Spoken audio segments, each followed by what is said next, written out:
It's nearly 2 o'clock in the morning.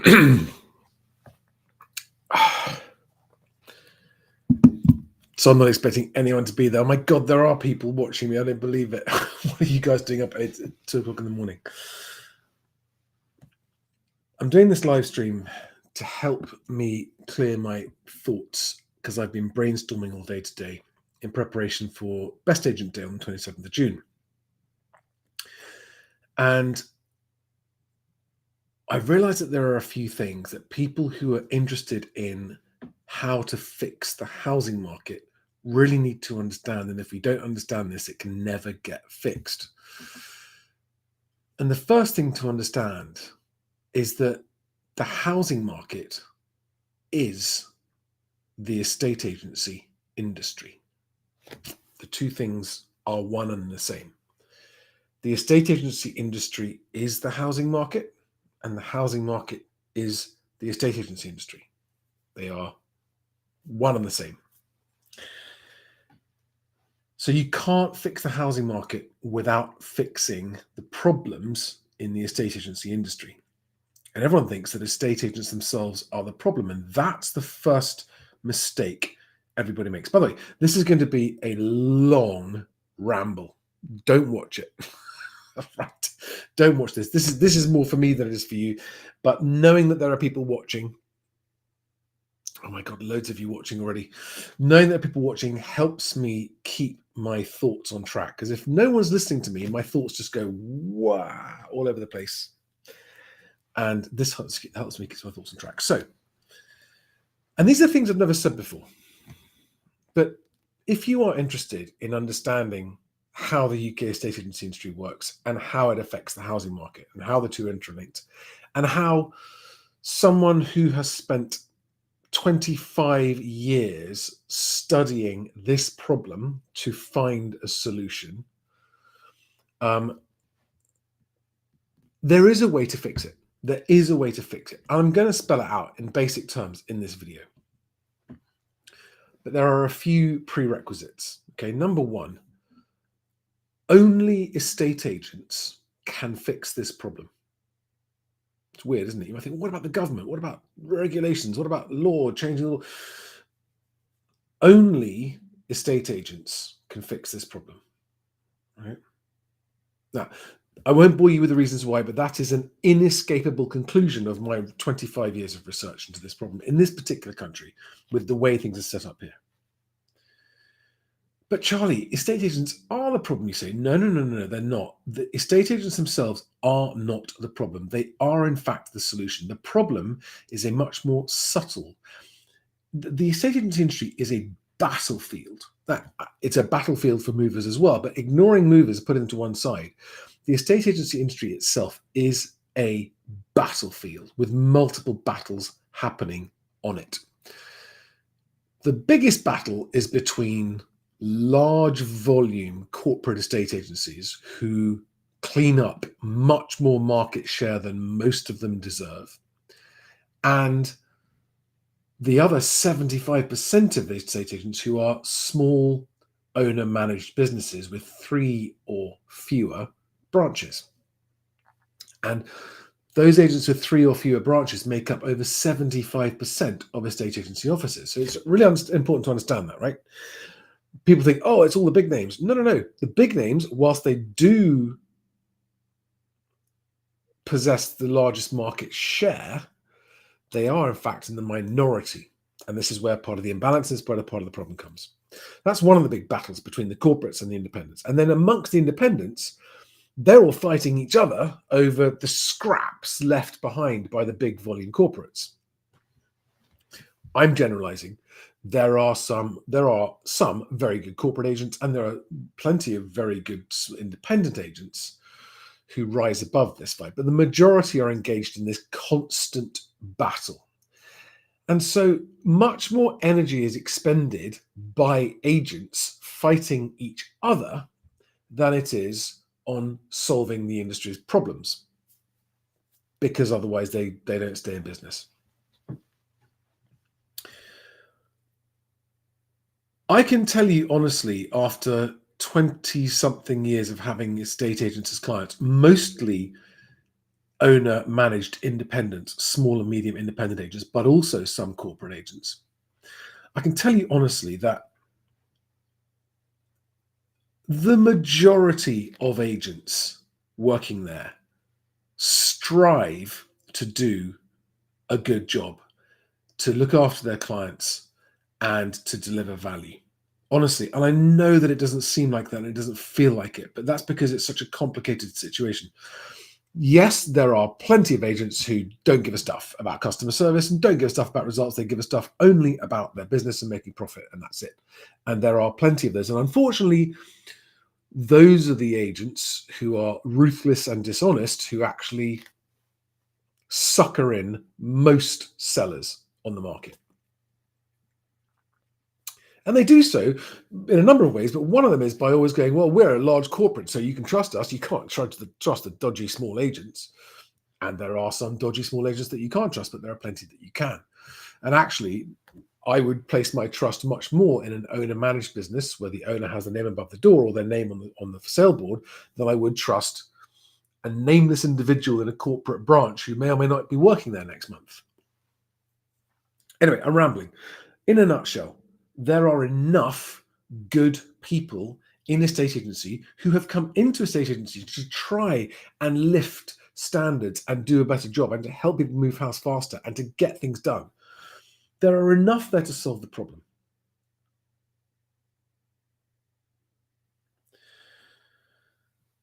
Having said that, most of them have given up hope that the problem will ever be solved. And all the time you get new agents starting up going, I'm gonna change estate. I mean, I've seen this myself and I welcome it and it's commendable, but I've seen it over 20 years, every single year, year after year after year, you get new entrants into the estate agency market, starting a new business going, I'm gonna change things.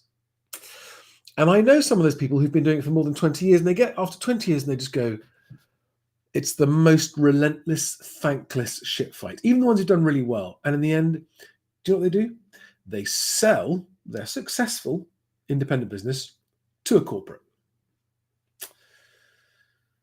which means that the whole market is moving backwards as corporates just hoover up more and more of what used to be good owner-managed independent estate agents. And I know this because lots of my clients' estate agency businesses have been sold to corporate agents. And every time it happens, I'm sad.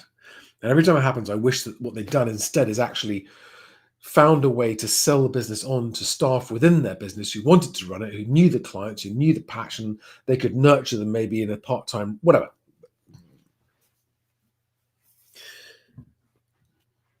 Estate agents aren't the problem. The good estate agents there are the solution to fixing the housing market's problem. What needs to be understood is what is stopping the good agents. Let's have a quick chat about all the things that have happened in the last 25 years where people have tried to improve the housing market.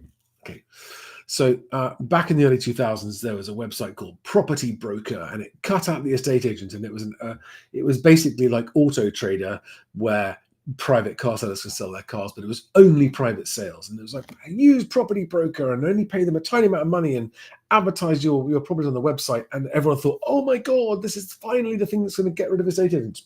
And it failed and it died. Right around the time that I started, and by the way, when I first started, my very first attempt in this industry, I was like everyone else. I thought estate agents themselves were the problem. I thought that now that the internet was here, they were no longer necessary.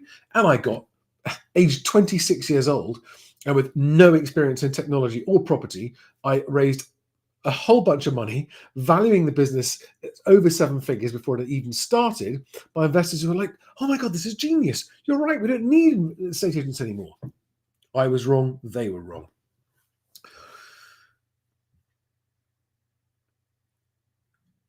I mean, the most recent example, literally, and I'm not exaggerating, over £1 billion has been wasted and lost on startups trying to disrupt the estate agency industry, and the graveyard is full of them, and all the VC's money buried in the graveyard with them.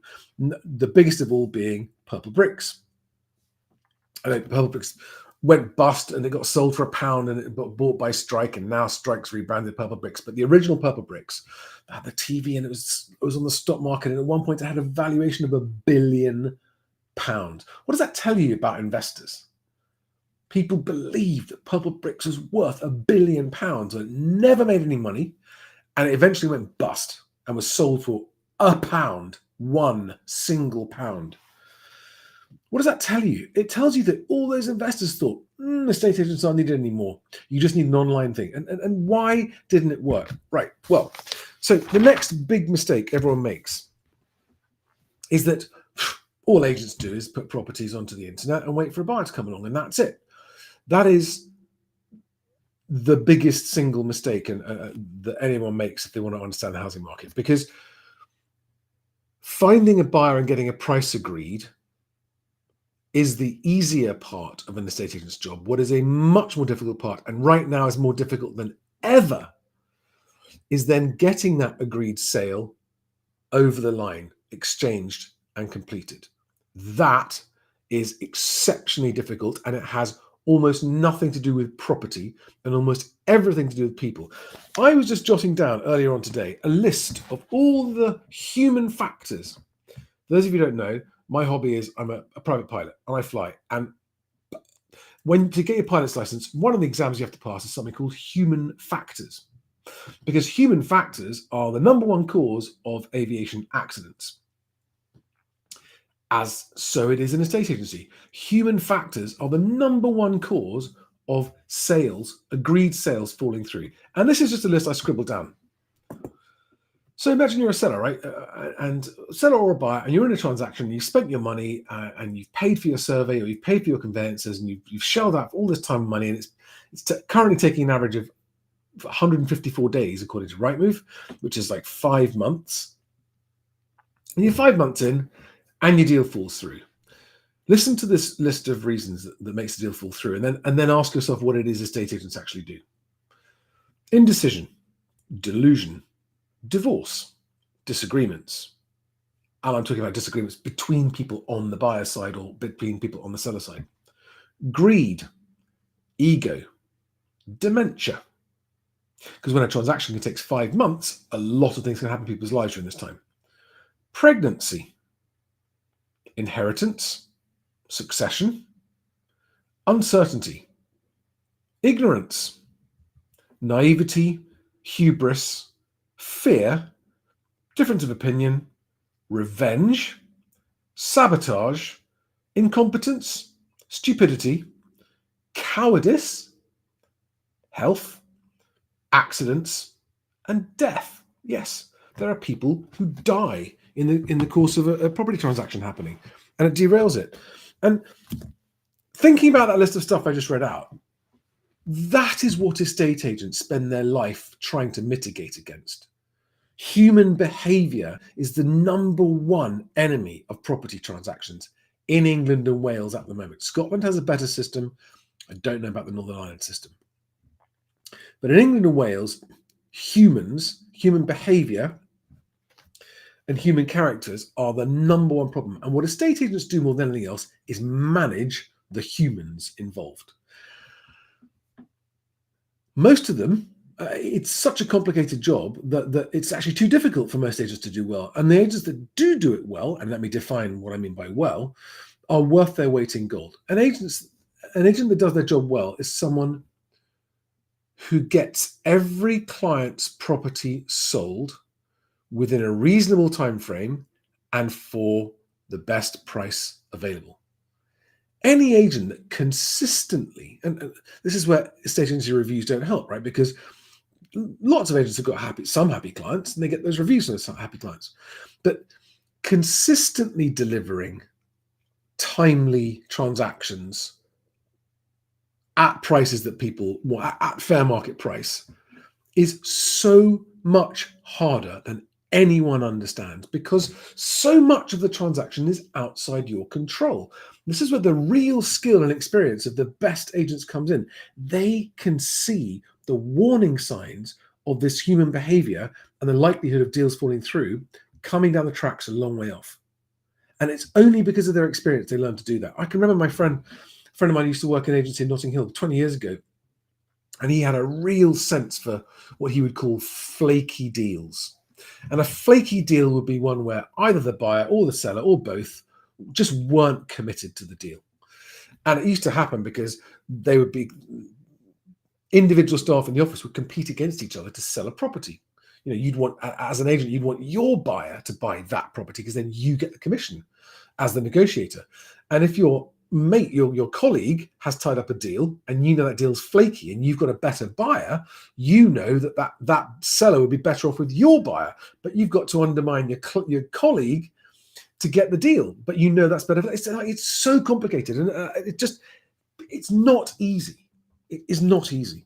Okay, so those are all the human factors involved in what agents do. So estate agency is a human and a people thing first and foremost.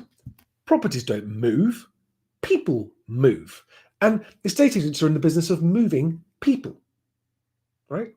And there's the complexities, the legals, the financials, the regulations, the money laundering, the ID. There's so much paperwork and so many problems. I mean, one of the most frustrating things conveyancers have to deal with is buyers who don't have a legitimate source of funds, and that can scupper a deal.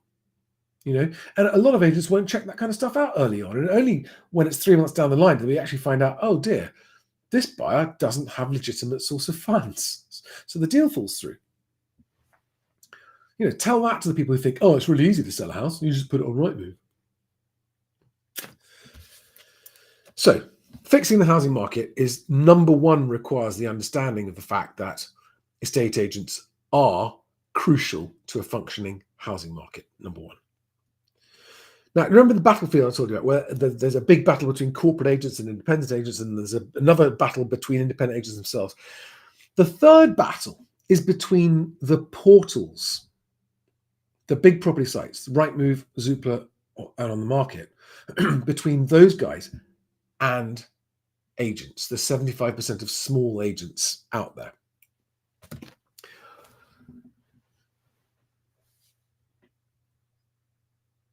As I'm recording this, live streaming this at 2 o'clock in the morning on 1st of June, or 2nd of June it is now, Rightmove, Zoopla, On the Market are either fully owned by or controlled by American hedge funds or private equity funds or investors. And because they are American owners, they are unconcerned about the worries of small UK estate agents. They're unconcerned about the functionality of the UK housing market. They don't care.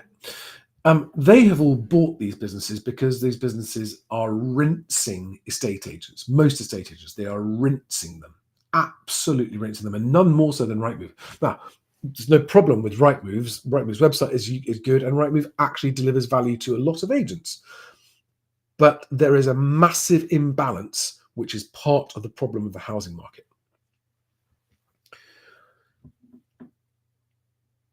The good agents have made several attempts to solve that problem by starting up a national property site that agents control rather than these big investment funds.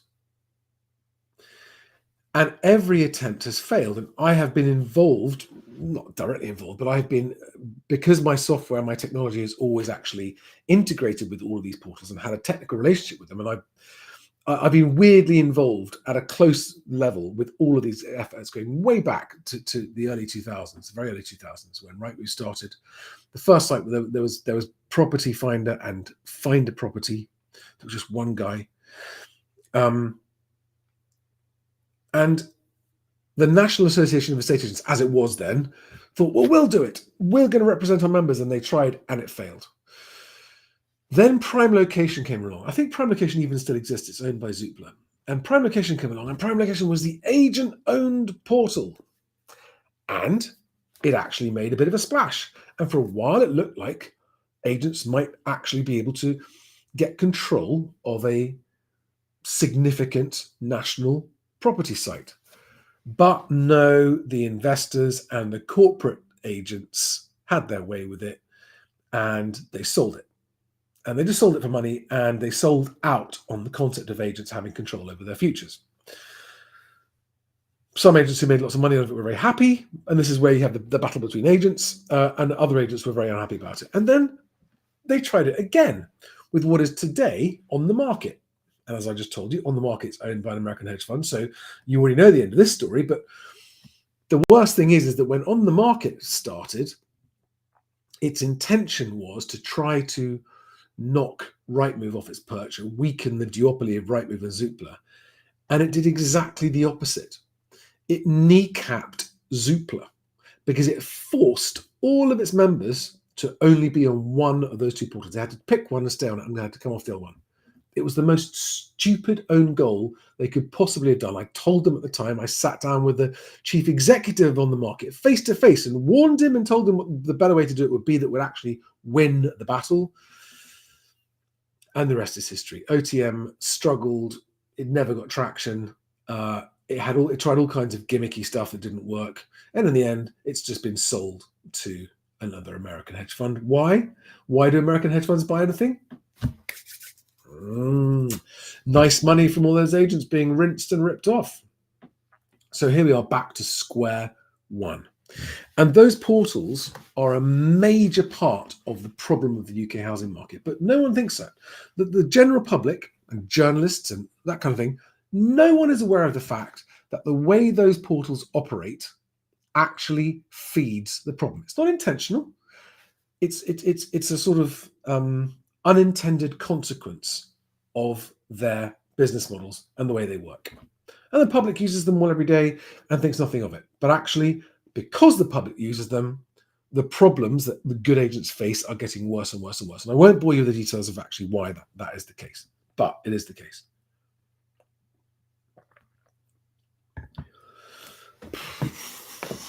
I'm staggered that there's anyone listening to this. This is a ramble purely for my own benefit, but I'm glad you're all there. Actually, just have a look in the chat. Who's there?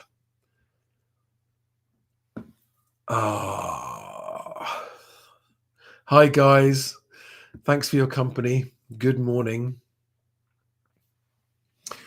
Where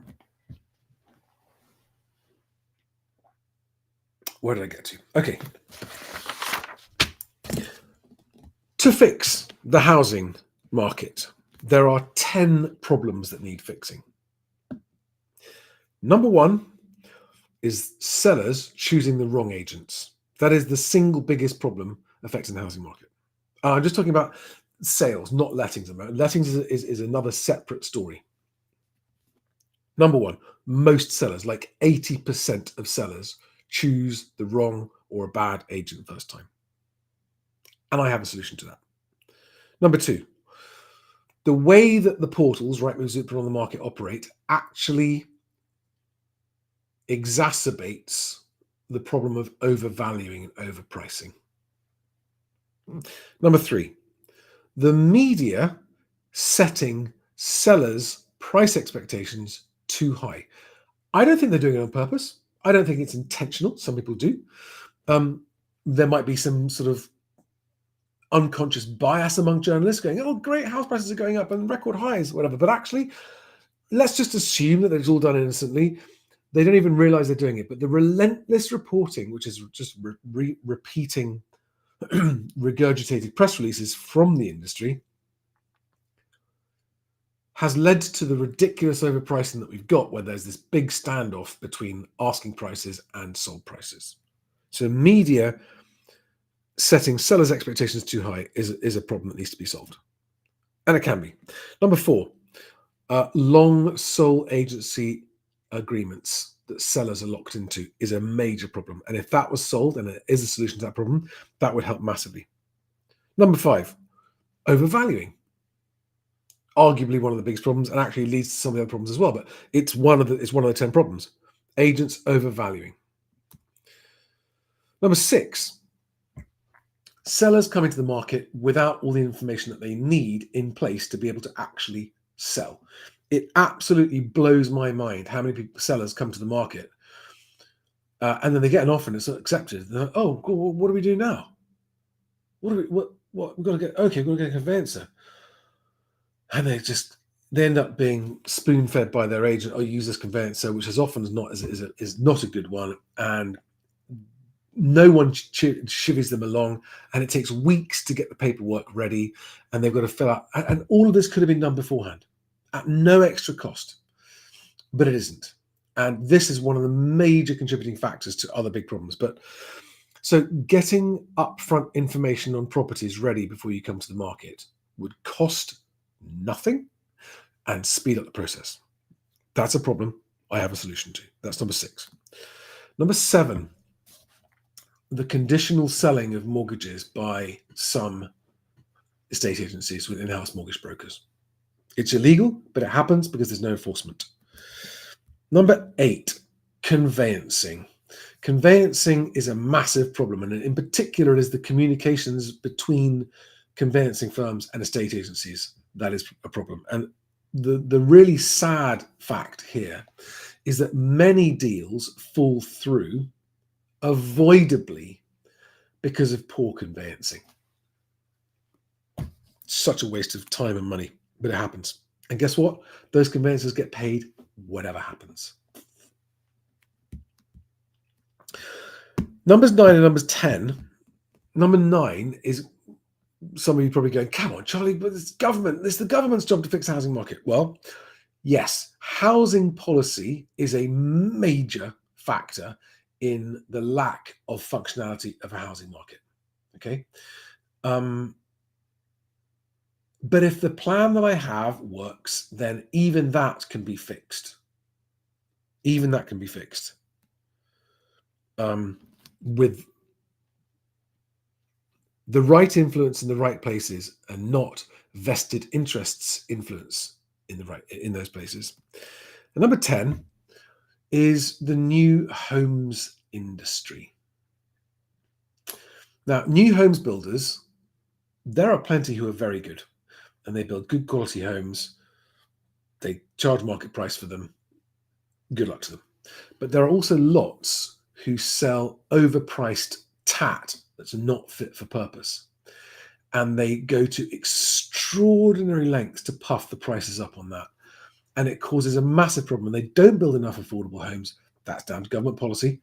But those last 2 things are also major parts of the problem, but ultimately could be improved upon. So, believe me, as someone who wants more than anyone else I know to actually help fix the housing market problems so that more people can have homes, more people can move more easily and social mobility improves and et cetera, et cetera, et cetera, and good agents get the businesses they deserve, they get the instructions they deserve, they get the income they deserve, they get the business success that they actually deserve, because there are agents who genuinely do deserve business success based on how they operate. For that to happen, it's complicated as hell. And it requires an immensely deep understanding of the process from start to finish, the politics of it, the finances of it, the commercials of it, the legals of it, and the human factors of it. And all the conflicting human motivations in one deal where you've got 5 or 6 parties to every single deal. You know, it's a godforsaken shit fight for everyone involved. And yes, it should be more like the Scottish system, but it isn't. I don't know why it isn't, but it isn't. And there's no sign of that happening or anything like it happening anytime soon. So how do we fix it? What it comes down to is this. Almost all of these problems exist to a greater or lesser degree because of the unfair influence and advantage that some major corporations have over the whole industry, where they abuse their power for their own benefit at the expense of their clients and of the market's benefit. And because people don't move house very often, relatively speaking, there's one born every minute. Every single day, there's a first-time seller, there's a first-time buyer, most of whom are naive to the process, and they're lambs to the slaughter to those big corporates. And so that's why the corporates get away with it. That's got to be ended. And if that undeserved power and influence can be removed from those large organizations, that small number of large organizations, and that power actually starts to shift towards the agents who actually deserve it, things will start to improve quite rapidly.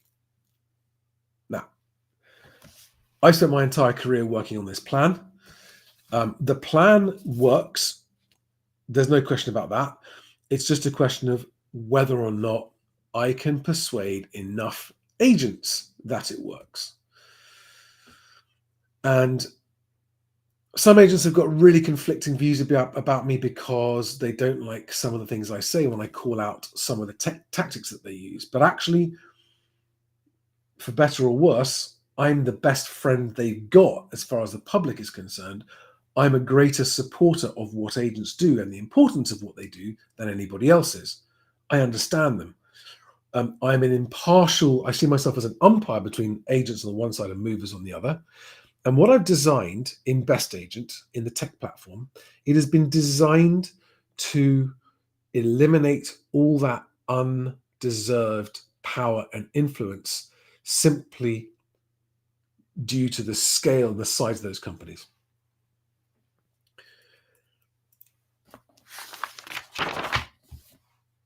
There are different problems. I mean, if I was talking to agents now, I would be talking about the problems that we can solve, which will help them rise to the top and start to deliver better, shorter transaction times, fairer market pricing, etc. Overvaluing, which just leads to the wrong agents getting the business and the right agents not getting it. The uneven costs of marketing, which again leads to the wrong agents getting more leads and the right agents not getting the leads.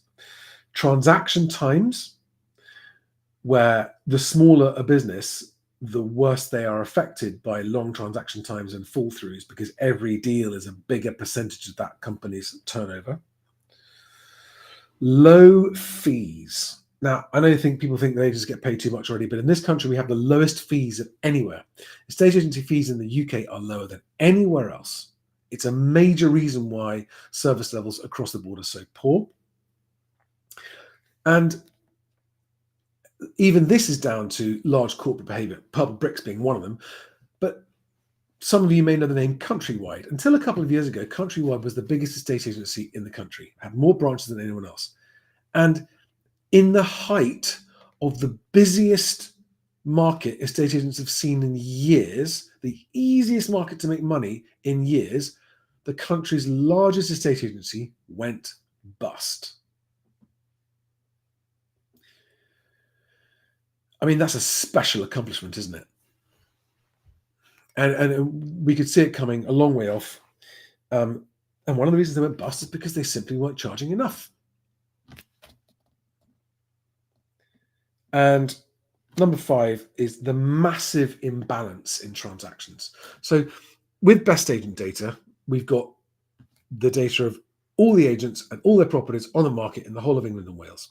And one of the things that we discovered when we looked at the numbers was this, and it's pretty much uniform everywhere in the country, whether it's in towns or countryside, cities, villages, whatever, is that 50% of the properties on the market are on with just 10% of agents. And the other 50% of properties on the market are spread between the other 90% of agents. Which means that those first 10% of agents have got roughly 10 times the number of properties on their books than the average of the other 90% of agents have. There is absolutely no way in which those agents with a large market share deserve it. They do not have better performance. They do not get better results. It is all down to a very uneven playing field. An uneven playing field that makes it close to impossible for sellers to be able to pick out agents they can trust from all of the others. Close to impossible. And that's the problem that BestAgent solves. That's what I'm working towards launching with agents on BestAgent Day on the 27th of this month. And if you're an agent watching this and you haven't registered for that event, the link is below. Please register. It's completely free to attend. It's an all-day online conference where we will go through exactly how we take the power away from those corporations and from Rightmove Just take away its monopoly, nothing else. Rightmove's always a great thing, right? But its monopoly is part of the problem, and its stupid house price index is a big part of the problem. But it just helps me to talk this through. This is why I may well end up just deleting this video, because this was more for my benefit than anyone else's. I still can't believe. What are you guys doing up? 220 of you at 2:30 in the morning. What's wrong with you? Oh dear. Let's have a look. Okay, Uday's got some interesting questions on this topic here. So Uday Singh says, question regarding your 10 problems. What is meant by houses being overvalued? Good question. And I'm sorry for those of you where I've just assumed you know what it means. So houses being overvalued is when a seller is considering which agent to choose to sell their house and invites them to come round and talk to them. And sellers go, so what do you think you can sell my house for? And the agent will say, I think I can get this much. And the amount they say is a known lie, right? This is the practice of overvaluing. In other words, knowingly giving a much higher valuation of a property than the agent knows it's worth, just to try and get the seller to go with that agent. This is the number one problem in UK estate agency, right? Who decides what the true value is? The market. The market for that property. For each property, the market decides. If no one's offering to buy that property doesn't have a value.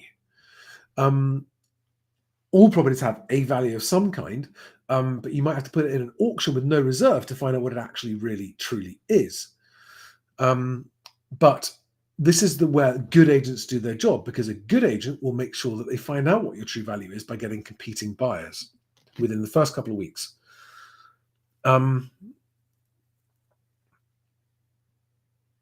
Yeah, it is a discovery problem. And Uday, I hope that's answered your question.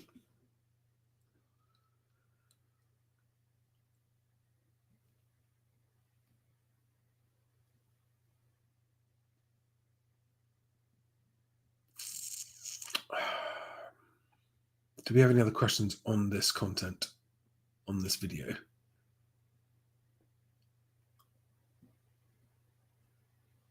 I don't think so. I think I'm going to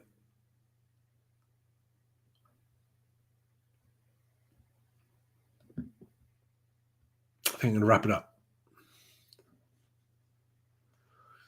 I'm going to so Adimar07 has paid for a question. Thank you very much. Appreciate it. Adimar07 on YouTube says, I paid 270,000 for an Epsom flat.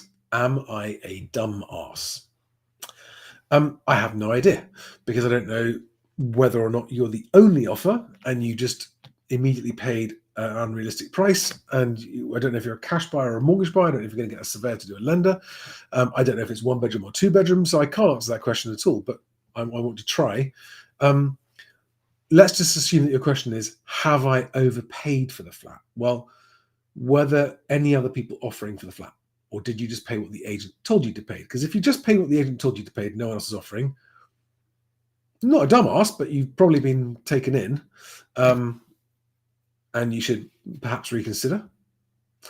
But if there were other people bidding and they were all bidding about the same amount and your bid was in the ballpark of theirs, then no, you haven't overpaid.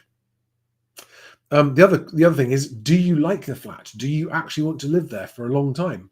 I'm assuming the answer is yes, because if the answer is no, then then the answer to your question is yes, you're a dumbass for buying somewhere that you don't like. Right.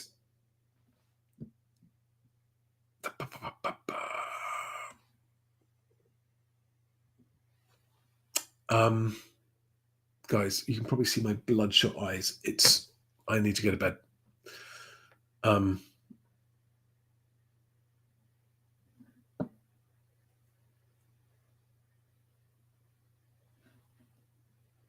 Just see if there are any more questions I can answer there. Derek Oakley, can I help with what? I can't see your first question.